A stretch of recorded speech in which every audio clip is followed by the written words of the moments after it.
To you, Philip.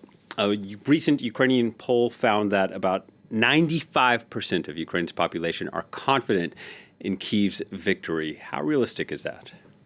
Well, I think as time goes on, certainly the Ukrainians are feeling more emboldened about the fact that this war is slowly swinging in their favor. If you go back a year ago, I think nobody on that fateful day of the 24th of February 2022, when Russia started what it was thought was going to be a flash war, its special military operation in Ukraine. Nobody thought back then that it was going to last that long. Nobody thought back then that Ukraine would probably win. And I don't think even Vladimir Putin himself would have imagined that 1 year on he would still be struggling to make any headway in the war in Ukraine, and has lost vast areas of what he'd already thought he was going to conquer pretty rapidly after the war started. So I think there is definitely a feeling in Ukraine that little by little things are going their way, but what they desperately need is more weapons, more ammunition, more support from the West.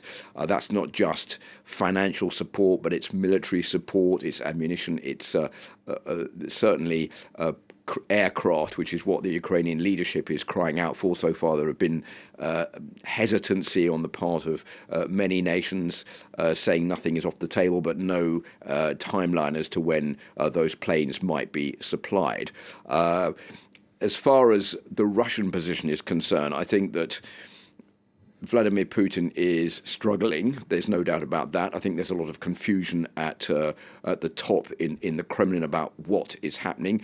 You can see with the arguments going on between Yevgeny Prigozhin, the head of the Wagner Group, complaining about the lack of ammunition and the fact that he's been snubbed by Russian armed forces chief as to the support he needs to get that war done. It's spread over many different areas, the Russian offensive. You have the soldiers, you have the convicts, you have those who were called up in the mobilization, you have the Wagner Group.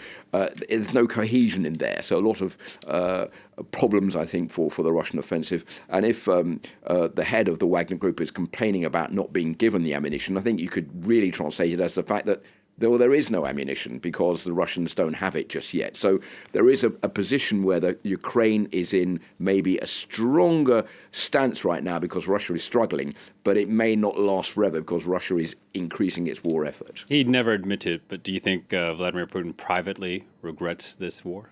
No, I don't think so. There's no sign of him backing down. There's no olive branch on the horizon. There's nothing to indicate that Vladimir Putin is going to change his stance, basically for two reasons. The first one is that he believes still that he has more to gain on the battlefield than he does around the negotiating table. And I think the second reason is that Vladimir Putin has got to save his own face for his own political survival in the Kremlin. He can't just suddenly back down and say, well, I made a mistake a year ago, I'm going to have to stop this war. So Vladimir Putin is in a very isolated position. Even criticism in the Russian press right now as to the fact that, contrary to Volodymyr Zelensky, Vladimir Putin hasn't even gone to the front line now to see the troops who are fighting. All right, Philip, thank you very much. Philip Turle, France 24's foreign editor.